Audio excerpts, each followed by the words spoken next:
আসসালামু আলাইকুম বন্ধুরা, সবাই কেমন আছো? ভালোই আছো আশা করি। তো আজকে আমরা আনসার্টেনটি নিয়ে আলোচনা করব। তো আমাদের অ্যাডভান্স মাইক্রো ইকোনমিক্সে আমাদের প্রথম কনসেপ্টই হচ্ছে আনসার্টেনটি। তো আমি এত বেশি কথা না বলে আমি জাস্ট শুরু করে দেই, যেহেতু আমাদের পরীক্ষার সামনে চলে আসছে। তো তাড়াতাড়ি কি করার চেষ্টা করবো আর কি। আনসার্টেনটি কেন আসলে তৈরি হয়? কারণ হচ্ছে আমাদের যে কোনো অ্যাকশনের সাপেক্ষে আমাদের আউটকাম কিন্তু নির্দিষ্ট একটা হয় না। যেমন ধরেন আমি আমি একটা অ্যাকশন নিলাম, ধরেন আমি কোনো একটা প্রোডাকশন করছি, ধরেন আমি কাপড় বানাচ্ছি, কাপড়ের ফ্যাক্টরি আছে, তো আমি হচ্ছে 100 জন লেবার নিয়োগ দিলাম। তো 100 জন লেবার নিয়োগ দেওয়ার ফলে আমার আউটকাম কত হবে সেটা সার্টেন না।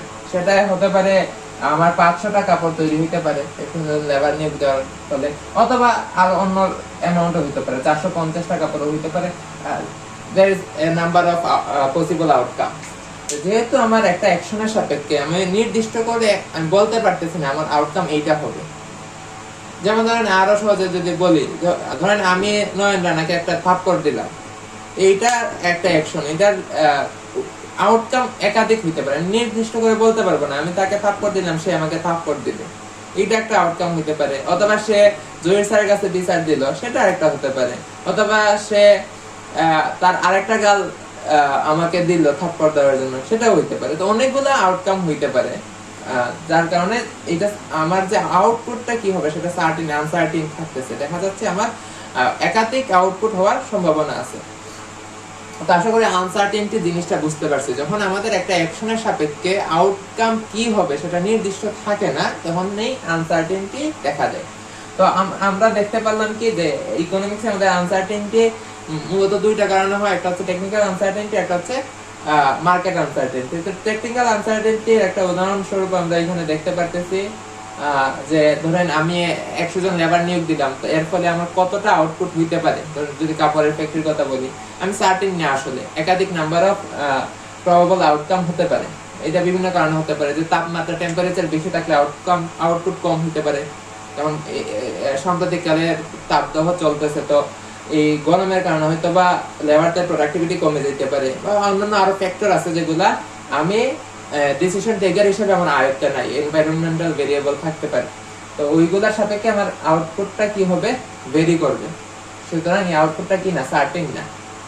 তো আমাদের সার্টেন আনসার্টেনটি মূলত দুইটা কারণে হয়, একটা হচ্ছে টেকনিক্যাল আনসার্টেনটি, একটা হচ্ছে মার্কেট আনসার্টেনটি। তো টেকনিক্যাল আনসার্টেনটি সাধারণত এনভায়রনমেন্টাল ভেরিয়েবলের চেঞ্জের কারণে হয়, যেমন টেম্পারেচারের ডিফারেন্ট, আর্দ্রতার ডিফারেন্ট, এগুলার পার্থক্যের কারণে, বা বন্যা দুর্যোগ, এগুলোর কারণে আমার যে আউটপুটটা ভেরি করতে পারে। আমি ধরেন আমি যে পরিমাণ লেবার নিয়োগ দিলাম তার আউটপুট অনেকগুলা হইতে পারে, চেঞ্জ হইতে পারে কিছু সাপেক্ষে, এই যে যেগুলো আমার নিয়ন্ত্রণের বাইরে বা ইকোনমিক সিস্টেমের বাইরে।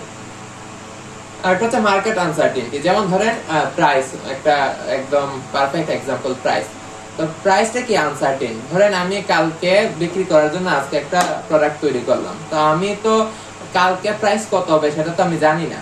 আমরা কি করি, তো আমি প্রেডিক্ট করে দিই যে আগামীকালকে কি প্রাইস হইতে পারে, সেই সাপেক্ষে আমি প্রাইস, আমি কোন একটা গুডস তৈরি করি, বাট আগামীকালকে প্রাইস কত হবে সেটা নির্দিষ্ট না, একটা এটা ভেরি করতে পারে। তো এটা হচ্ছে মার্কেট আনসার্টেনটি, যে ভেরিয়েবল গুলা কি হবে, যে যে আনসার্টেনটি ইকোনমিক সিস্টেমের কারণে, মার্কেটের সিস্টেমের কারণে তৈরি হয়, সেটা হচ্ছে মার্কেট আনসার্টেনটি। টেকনিক্যাল আনসার্টেনটি আমি যেটা বললাম, তো উৎপাদনে বিভিন্ন এনভায়রনমেন্টাল ভেরিয়েবলের চেঞ্জের কারণে যে আনসার্টেনটি তৈরি হয়।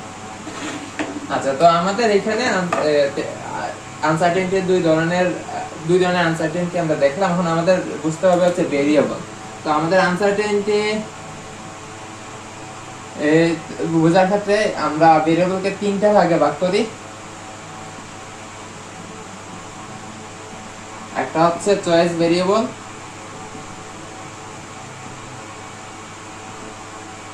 তো চয়েস ভেরিয়েবল কি আমরা সহজেই বুঝতে পারতেছি। ডিসিশন টেকারের সরাসরি নিয়ন্ত্রণের ভিতর যেসব ভেরিয়েবল আছে সেগুলো হচ্ছে চয়েস ভেরিয়েবল। যেমন ধরেন আমি প্রোডাকশন করব, তাহলে আমি কি পরিমাণ লেবার নিয়োগ করব সেটা আমার চয়েস আছে। আমি যা ইচ্ছা তাই সেই সংখ্যক লেবার নিয়োগ করতে পারি। অথবা আমি কি পরিমাণ ক্যাপিটাল নিয়োগ করব, অথবা আমি কি পরিমাণ প্রোডাকশন করতে চাচ্ছি, সেটা হচ্ছে আমার চয়েস ভেরিয়েবল। আমি কি পরিমাণ প্রোডাকশন করতে চাচ্ছি, কি পরিমাণ কনজাম্পশন করতে চাচ্ছি, এগুলো হচ্ছে আমার চয়েস ভেরিয়েবল, যেগুলো হচ্ছে ডিসিশন টেকার যা ইচ্ছে তাই নিতে পারে।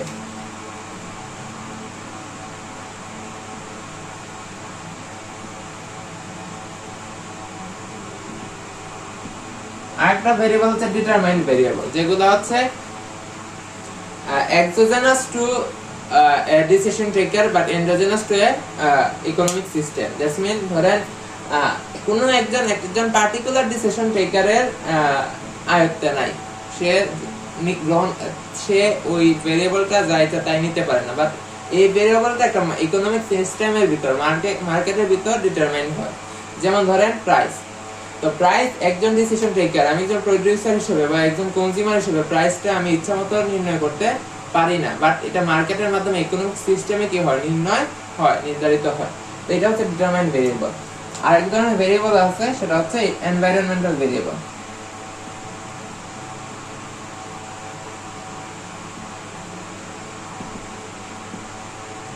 এনভায়রনমেন্টাল ভেরিয়েবল হচ্ছে যে ভেরিয়েবলটা একটা ডিসিশন টেকারের জন্য এক্সোজেনাস এবং কে ইকোনমিক সিস্টেমের কাছে এক্সোজেনাস। দ্যাটস মিন এইটা একজন মানুষ কোন এইসব ভ্যালুর মান নিতে পারে না, সাথে সাথে ইকোনমিক সিস্টেমেও সেটা কি হয় না, ডিটারমাইন হয় না, সেটা outside the economic system determine হয়। যেমন ধরেন বৃষ্টিপাত একজন আমার সিদ্ধান্তের উপর নির্ভর করে না, ইকোনমিক সিস্টেমের উপর নির্ভর করে না। বৃষ্টিপাত হচ্ছে totally outside the economic system, এটা কি পরিমাণ বৃষ্টিপাত হবে সেটা নির্ধারণ হয়। তো আমাদের ভেরিয়েবল হচ্ছে 3 প্রকারের, সেটা আমরা দেখতে পারলাম।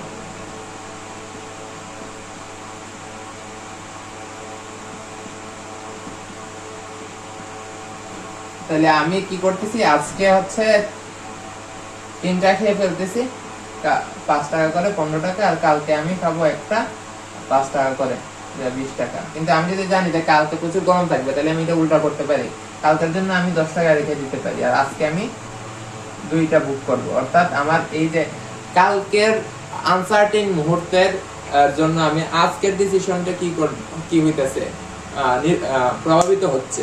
আমি যদি কালকে যদি আমি মনে করি যে বেশি গরম থাকবে, তাহলে আমি আজকে লেবু শরবত কম খাবো।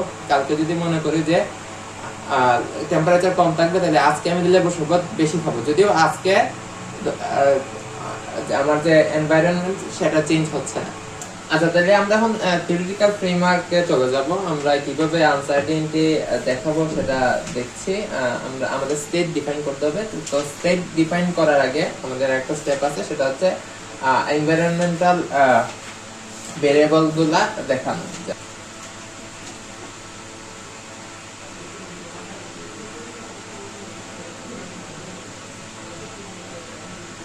আচ্ছা, এনভায়রনমেন্টাল ভেরিয়েবল তো অনেক আছে, এনভায়রনমেন্টাল ভেরিয়েবল আছে। তো এটা হচ্ছে একটা ভেক্টর, কি হিসেবে ভেক্টর, এনভায়রনমেন্টাল ভেরিয়েবল ভেক্টর। তো এমন হতে পারে যে E1 টা দেখাচ্ছে টেম্পারেচার, E2 দেখাচ্ছে হচ্ছে রেইনফল, E3 দেখাচ্ছে আর্দ্রতা, এরকম অনেকগুলো এনভায়রনমেন্টাল ভেরিয়েবল আছে।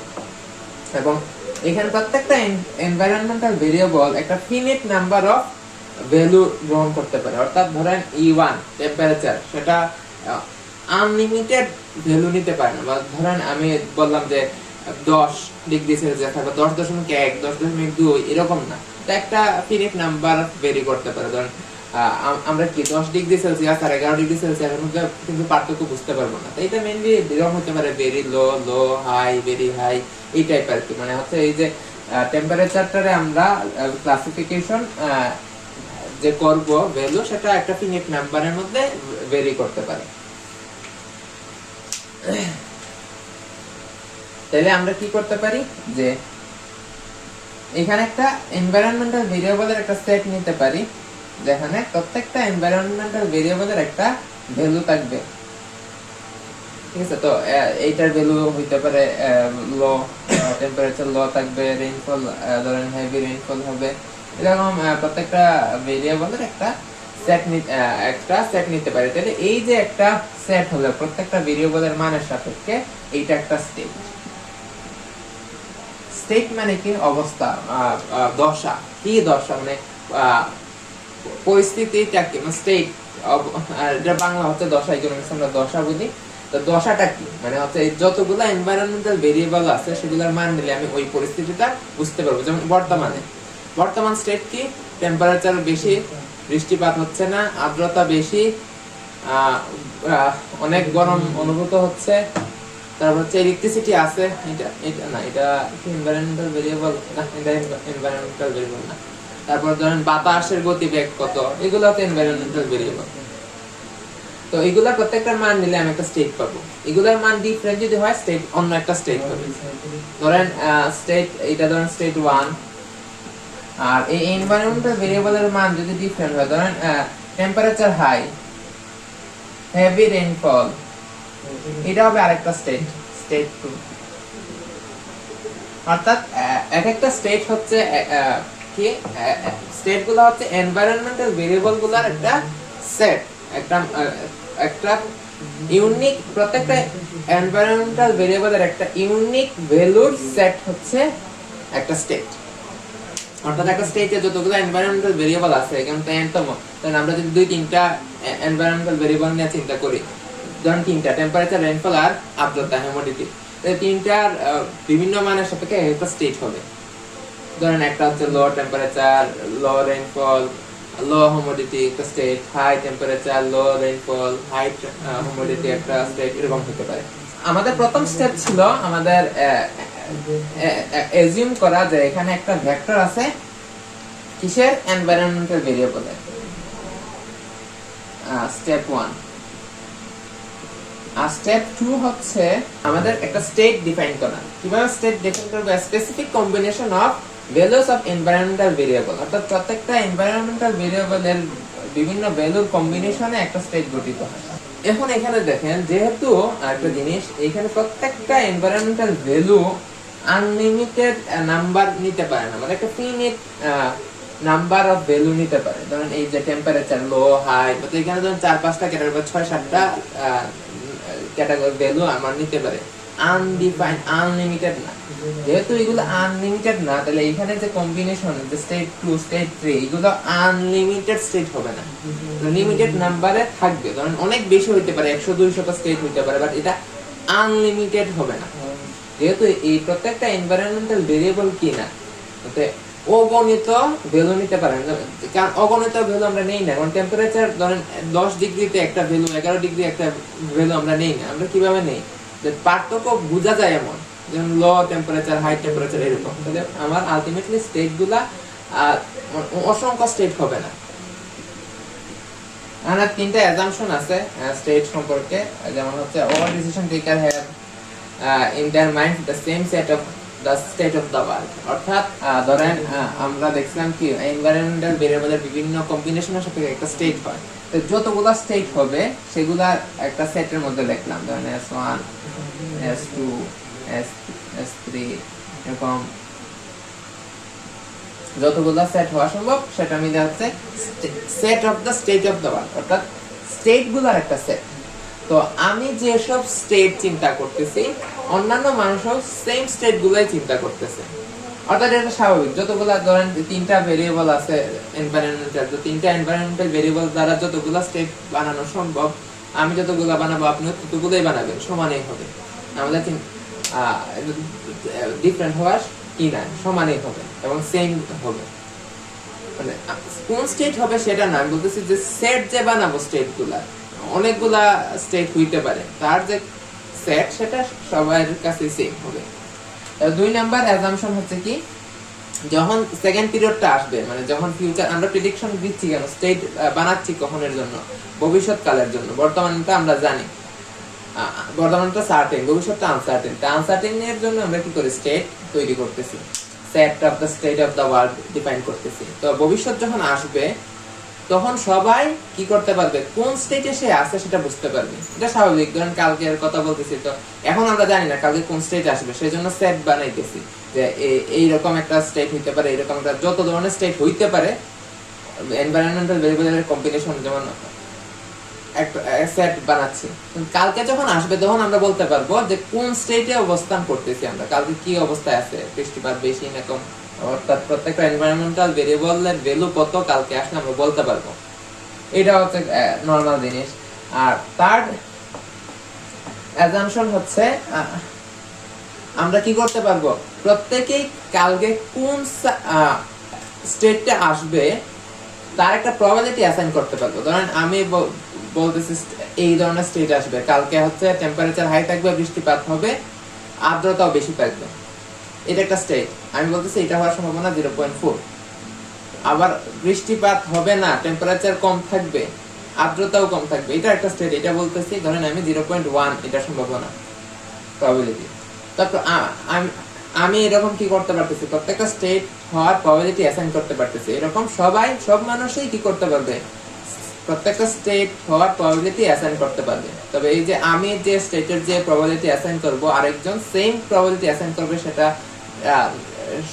সেটা জরুরি না। এমনও হতে পারে আমি বলতেছি যে কালকে এই স্টেটটা হবে, বেশি গরম, বৃষ্টিপাত নাই, আর্দ্রতা কম, এই স্টেট হইব, এটা সম্ভাবনা 0.4। এমন হইতে পারে নয়ন হইতেছে না, এরকম হইতো না, এটা 0.1 কম, এইরকম স্টেট হওয়ার সম্ভাবনা কম, বৃষ্টি হইব কালকে, তার কথা মতো। এরকম এইটা প্রবাবিলিটি অ্যাসাইনে মানুষের মধ্যে কি হইতে পারে, ডিফার হইতে পারে। আচ্ছা, তাইলে আমরা এখন হচ্ছে আমাদের এখন কাজ হচ্ছে প্রসপেক্ট আমরা লিখবো কিভাবে, ডিফাইন করবো কিভাবে। আচ্ছা, আমরা এখানে কি করতেছি, আমরা এখানে একটা গুড ধরে নিচ্ছি, সেটা হচ্ছে ইনকাম। আমাদের অ্যাজাম্পশন কি, আমরা কি অ্যাজিউম করতেছি, গুড হিসেবে ইনকামকে। তাইলে আমার প্রত্যেকটা স্টেটে একটা ইনকাম হইতে পারে। ধরেন কালকে যদি আমার স্টেট 1 হয়, ধরেন টেম্পারেচার কম, বৃষ্টিপাত নাই, আর্দ্রতা কম, তাইলে আমার একটা ইনকাম হইতে পারে।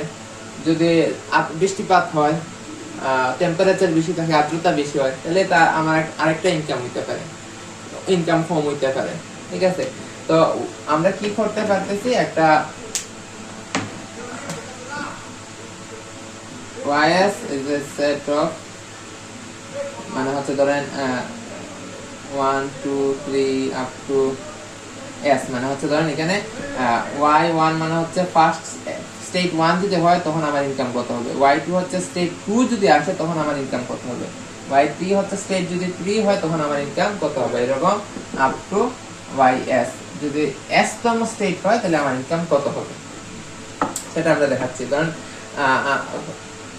খুব কিসের জন্য, ধরেন আমি 3টা স্টেট ধরতেছি, অনেকগুলো, আমি যদি এনভায়রনমেন্টাল ভেরিয়েবল 3টা নেই তাহলে অনেক ধরনের স্টেট হইতে পারে। আমরা খুব সহজে বোঝার জন্য ধরেন আমি 3টা স্টেট নিচ্ছি। একটা হচ্ছে স্টেট 1, স্যার যা एग्जांपल দিছিলেন ওইটার মতোই হচ্ছে। স্টেট 1 হচ্ছে আমি সিক থাকবো, স্টেট 2 হচ্ছে রেইন হবে, রেইনফল হবে, আর স্টেট 3 হচ্ছে আমি সিক এবং রেইনফল হবে। তো আমরা 3টা স্টেট দেখতেছি, 3টা দশা হইতে পারে ভবিষ্যতে। যে 3টা দশা কি কি, যে হইতে পারে আমি অসুস্থ হব, হইতে পারে বৃষ্টি হবে, অথবা হইতে পারে আমি অসুস্থ হব বৃষ্টিও হবে, দুইটাই হবে। তো এখানে স্টেট 1 হচ্ছে সিক হব কিন্তু রেইনফল হবে না, স্টেট 2 হচ্ছে রেইনফল হবে কিন্তু আমি সিক হব না, আর স্টেট 3 হচ্ছে আমি সিকও হব বৃষ্টিও হবে। তো এটা হচ্ছে 3টা স্টেট আমি দেখলাম। তো এখানে স্টেট Y1 হচ্ছে স্টেট 1 যদি হয়, অর্থাৎ আমি যদি সিক হই তখন আমার ইনকাম কত। স্টেট Y2 হচ্ছে আমি যদি কালকে রেইনফল হয় তবে আমার ইনকাম কত হবে, এবং Y3 হচ্ছে স্টেট 3 যদি হয় তবে ইনকাম কত, যে সিক এবং রেইনফল দুইটাই যদি হয়। ধরেন হচ্ছে যদি আমি অসুস্থ থাকি তাহলে আমার ইনকাম হচ্ছে 100 টাকা, যদি বৃষ্টিপাত হয় তাহলে আমার ইনকাম হচ্ছে ধরেন 150 টাকা, আর যদি আমি অসুস্থ হই, বৃষ্টিপাতও হয়, তাইলে ধরেন আমার ইনকাম হচ্ছে 70 টাকা। তাহলে এই Y1 হচ্ছে 100, আসলে কি দেখাচ্ছে, যদি আমি অসুস্থ হই তাহলে আমার ইনকাম কত হবে, Y2 150, সেটা দেখাচ্ছে স্টেট 2, অর্থাৎ রেইনফল যদি হয় তাহলে আমার ইনকাম কত হবে। আর 70 টাকা দেখাচ্ছে Y3, মানে Y3 70 মানে হচ্ছে স্টেট 3 হলে আমার ইনকাম কত হবে। স্টেট 3 মানে কি, আমি যদি অসুস্থ হব এবং সাথে সাথে যদি বৃষ্টিপাতও হয়। তো আমরা হচ্ছে প্রসপেক্ট কিভাবে লিখি? প্রসপেক্ট মানে কি? প্রসপেক্ট মানে হচ্ছে একটা লটারি বলতে পারি, মানে আনসার্টেনিটিতে আমরা প্রসপেক্টের সাহায্যে, মানে আমাদের জয়, আমরা যে জয়টা স্টেট হইতে পারে প্রত্যেকটা স্টেটের প্রবাবিলিটি অ্যাসাইন করার মাধ্যমে আমরা একটা প্রসপেক্ট লিখি। ধরেন pi, pi is a vector of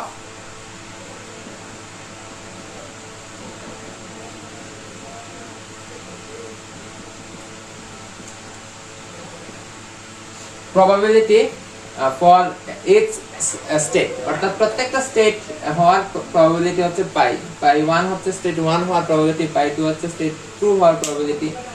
R y is a vector of income, অর্থাৎ y1 হচ্ছে স্টেট 1 যদি হয় ইনকাম আমার কত হবে, y2 হচ্ছে স্টেট যদি 2 হয় তাহলে আমার ইনকাম কত হবে, y3 হচ্ছে যদি স্টেট 3 হয় তাহলে আমার ইনকাম কত হবে।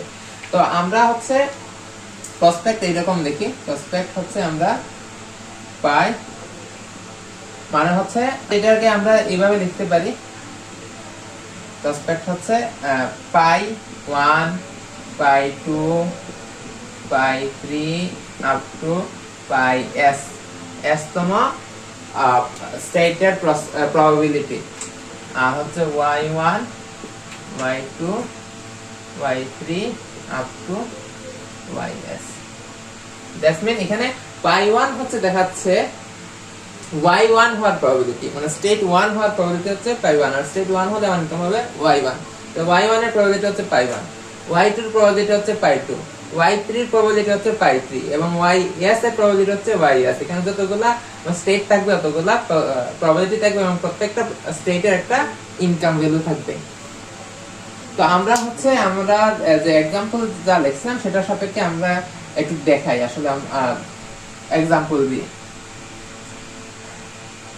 আমরা হচ্ছে তিনটা স্টেট লিখছিলাম, স্টেট 1 ছিল সিক, স্টেট 2 ছিল রেইনফল, স্টেট 3 ছিল সিক এন্ড রেইনফল।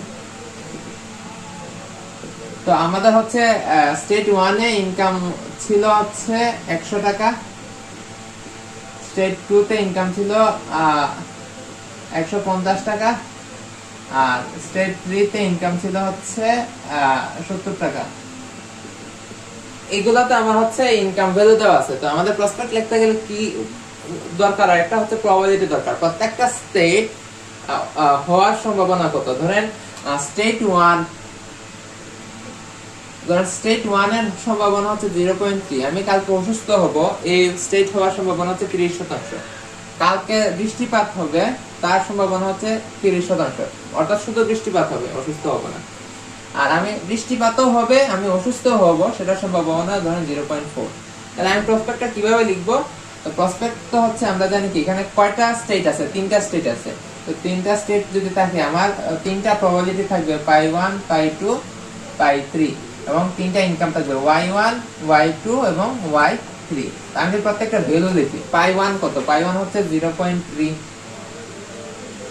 পাই 2 কত? 0.3, পাই 3 কত? 0.4, y1 কত?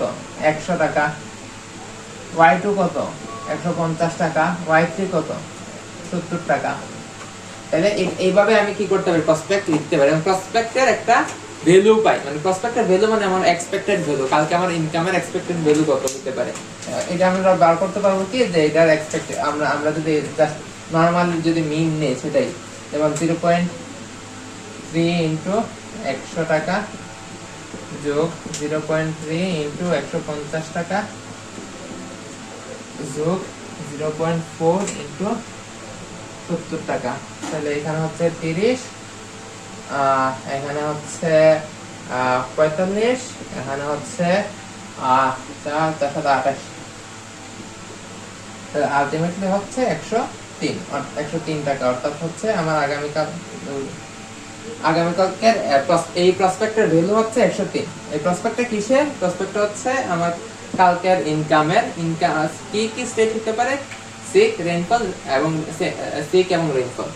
তো প্রত্যেকটার জন্য ভ্যালু ছিল এবং সেটা থেকে আমি বুঝতে পারছি কালকে আমার এক্সপেক্টেড ইনকাম হতে পারে 103। এইভাবে আমরা কি করি, প্রসপেক্ট লিখি।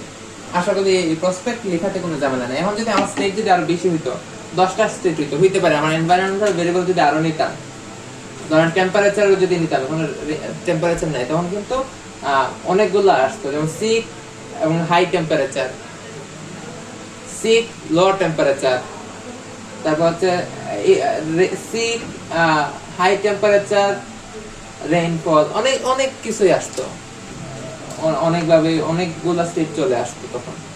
তো তখন আমার হচ্ছে প্রত্যেকটা স্টেট হওয়ার প্রবাবিলিটি থাকতো, প্রত্যেকটা স্টেট হইলে কত ইনকাম হতো সেটাও থাকতো। সেম ভাবে আমরা প্রবাবিলিটি লিখতে পারতাম এবং প্রবাবিলিটির প্রসপেক্টের ভ্যালু আমরা বের করতে পারতাম।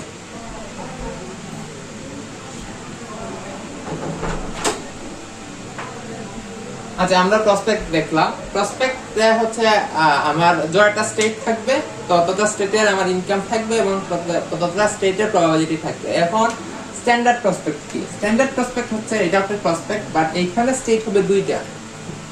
নরমালি প্রসপেক্টে অনেকগুলো স্টেট হতে পারে, বাট স্ট্যান্ডার্ড প্রসপেক্টে স্টেট হয় দুইটা। একটাতে হয় আপনি হচ্ছে সর্বোচ্চ ইনকাম করবেন, আর একটা হচ্ছে সর্বনিম্ন ইনকাম করবেন। এটা মোটামুটি লটারির মতো, হয় আপনি জিতবেন না হয় হারবেন। দুইটাই স্টেট হতে পারে, যেমন কস্ট হয়, দুইটাই অপশন, হয় জিতবেন না হয় হারবেন, জোয়া খেলা আর কি, আর মধ্যে কোনো কিছু নেই। তো দুইটা স্টেট আছে, একটা হচ্ছে জয়, একটা হচ্ছে হার। তো আমাদের স্ট্যান্ডার্ড প্রসপেক্টে আমরা হচ্ছে এরকম লিখি,